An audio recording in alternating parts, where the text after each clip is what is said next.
let's do a mini baby vlog for what I consider to be my laziest day as a tutor. It's Monday, so on Sundays I spend roughly 13 hours straight of sessions. So on Mondays I kind of sleep in. I don't have any in-person like homeschool sessions, and my after-school sessions today won't start until about 4:30. So I kind of get like the morning to myself. I'm gonna kind of walk you through like how I spend that morning. First things first, just gonna brush my teeth and wash my face, and then I'm gonna go take my dogs outside. They were out like 5:30 this morning for some odd reason, but I went back and laid back down. So like I said, it's currently 9:30. Gonna brush my teeth, and then I go from there. Couple of things that I have to get done this morning. It's Monday, so it's trash day, so I have to get the garbage down the street because I always forget about it. I always think that like Monday being trash day, like in our neighborhood, everybody's like, oh, we just take it out on Sunday because Sunday's a lazy day and we can like get it set out ahead of time.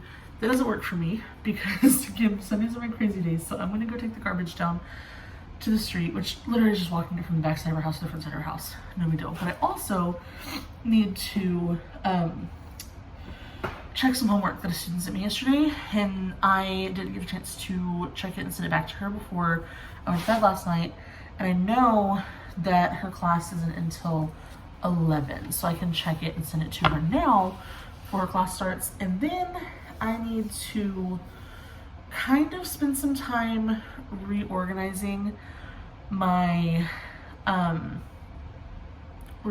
Sunday structure, because like I said, it's like 13 hours straight.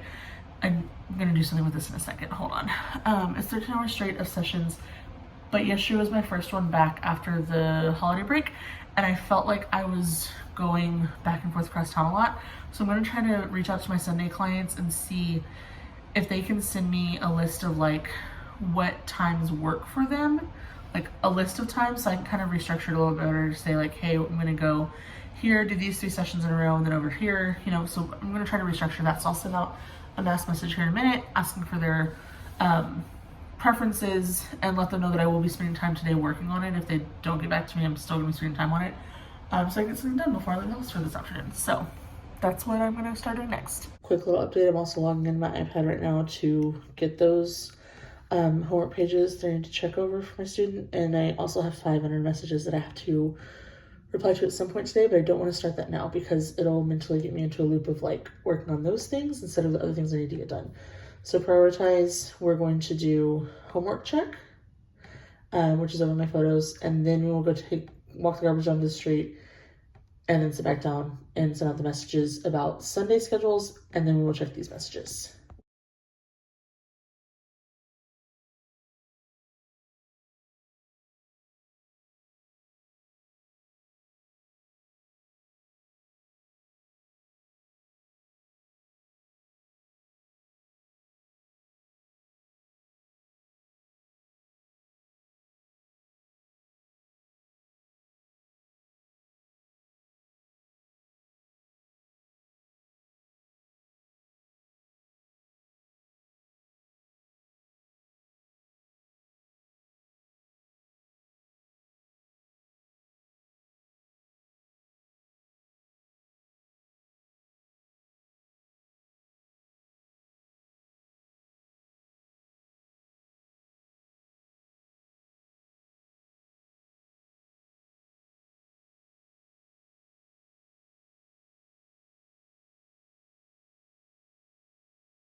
Okay, quick little update. I did take the garbage down. I did get the homework check sent over. I did send out my messages about Sundays. I've only made it about halfway through my unread messages, but I'll knock out the rest of this here in a little bit. My husband and I went to the grocery store to grab a couple of quick things for like lunches for the week, and then I had lunch myself. It is currently 1:40, and I'm packing up my stuff to leave because I have a meeting with a potential homeschool client at 2. I don't know how long this meeting is going to go, just because meetings like this can, I mean, there's a lot of questions to ask and like details to go over. So we scheduled it for 2. My first in-person session is at 4:30, so I could easily be done with it quickly and be able to come back home. But it could also go for 2 hours and I have to go straight to my first in-person session. So I am currently packing up all of my things to go and have this meeting in the case, and have the rest of my day in the case that I don't get to come back home. So I'm packing up everything in my car now, just in case I won't have, like in case the meeting does go long and I won't be able to come back home. And then in person sessions, I have a 4:30 to 6:30, 6:45 to 7:45, 8 to 9, and then 9:30 to 10:30 before I come back home. So, and then we can tally up how many homework checks we have for the evening as well when I get home. So just peel the sticker off this little journal. So my tutoring bag is usually super full and just a ton of things that maybe aren't so necessary. So I think going into this actual meeting with the parents, I'm just going to take like my notebook, my phone, maybe my iPad so we can look some things up. But in my tutoring bag is literally everything else. So we'll catch up after. Checking in, having to do a double update because I forgot to film in between the two. The homeschool with the potential client, or the meeting with the potential homeschool clients went really well. We talked about some of their concerns and what was holding them back from making the leap, and you know where my role would sit in that, and then just kind of talked about different programs they wanted to use and exactly how they wanted this transition to better suit their student. It went really well. We were able to get them answer those questions and get started on preemptive schedule for them and kind of see what would work best. So I'm really excited to start with them. And then I jumped straight into my first session for the evening, which was 4:30 p.m. to 6:30 p.m. It's split between 2 brothers. One is in middle school, one is in elementary school. So we go over, just kind of check their homework, check their grades for the week, see what they have going on. The middle schooler was all caught up, so we got to play some trivia games, not trivia, but games like Wordle or Hangman, where he's using his skills to build words, vocabulary off of connections.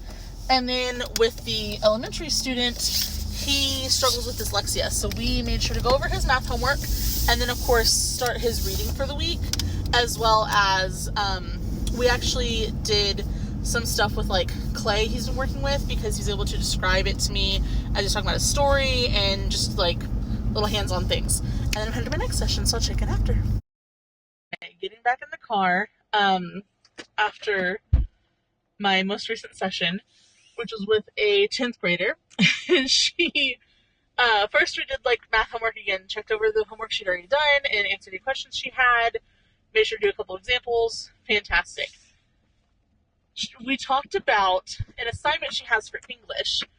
The first part of the assignment was to read A Modest Proposal. If you don't know what that story is, please go look it up and read it. It's to try to not ruin all the things. It's basically, it's a satire piece, right? That's the whole point. And so to be teaching these students about satire. So again, we're looking at 10th grade level. And her assignment is that she has to write an essay about an issue that she thinks is worthy of having a proposal for, and proposing this satirical answer to it, or solution. And we had to brainstorm a couple of things because we're working on rough draft right now. But one of the issues and then solutions, mind you, again, this is middle school, high school level, that we came up with, and I'm really hoping she picks this one, but we'll see when she finally writes it, was to combat poor hygiene. The solution or the proposal was to, at the grocery store, they have those misters that spray the produce, was to install those in the hallways at school and spray everybody with spray deodorant. So I hope she sticks to that one. I'm heading to my next session. Okay, leaving my second to last in-person session for 5th grade, and she goes to a private Catholic school, so we had to write a essay for the Catholic Daughters of America contest about forgiveness. So yeah, the last session is pre-cal for the night. Alright friends, I just got home, falling after for the night. It is currently 11:30. First and foremost, the newest addition to my wall, My husband ordered this for me as like an early birthday present, and it's so cute. So love that. We're gonna leave that on. My very last session of the night was my dog's. It was an 11th grader doing like a pre-cal review for her quiz tomorrow. Pre-cal is one of my favorite subjects, specifically the unit circle, which is what they're quizzing on. So absolutely love that session. Hi buddies. So just kind of like a quick synopsis of like the stuff we're working on, finding the sine, cosine, tangent of different, yeah, all the things. To recap, I did in fact reply back to everybody. I did in fact reach out about all my Sunday people and got answers back from everybody, so I can start working on like reorganizing my Sunday. I am gonna send out a couple of messages tonight that'll be preemptively sent in the morning, which are just like confirmations of people that wanted to get on the schedule to be like, hey, does this day and time work for you? So I'll prep out, I think, like 3 more messages out for the night. I don't have any homework to check for the evening, but I do have dinner to eat. So even though my lovely, wonderful husband did pack me an entire lunchbox full of snacks and food and like a dinner to eat on the road, I totally spaced. And in the entire time that I was gone this evening, like I had Chicken Express for lunch when we went to the store earlier. But in the time that I was gone for the evening for my sessions, I consumed an Alani and 80 ounces of water in lieu of anything else. So I have some buttered noodles with Parmesan and garlic toast. So I'm gonna eat this while I send out those last couple of messages, charge all of my electronics, and then I will edit this vlog and get it uploaded while watching my new current obsession show, which is Fool Me Once on Netflix. Anyways, thanks for hanging out with me today. I hope to do a lot more of stuff like this. Speaking of just social media in general, one of the families that I talked to today, this 2 different stories just today. The new client that I met with, the first meeting that I had for the day, they had said that one of the reasons why they reached out to me was because they had seen a TikTok of mine. Like I tutored with them a couple years ago over the summer of just like refresh, but now they're looking for homeschool. They reached out again because he saw one of my TikToks of like a day in the life of a tutor, and he was like, oh, I'd love to have her back. And then another new client had reached out, and specifically reached out because she said that when she went to my business page, she saw somebody who followed me was one of her close friends reach out to her, and the glowing review from one of my current clients is what had her reach out. So this is why I love all things social media, and I'm trying to do more of them. So again, thanks for hanging out with me, and I'll see you next time.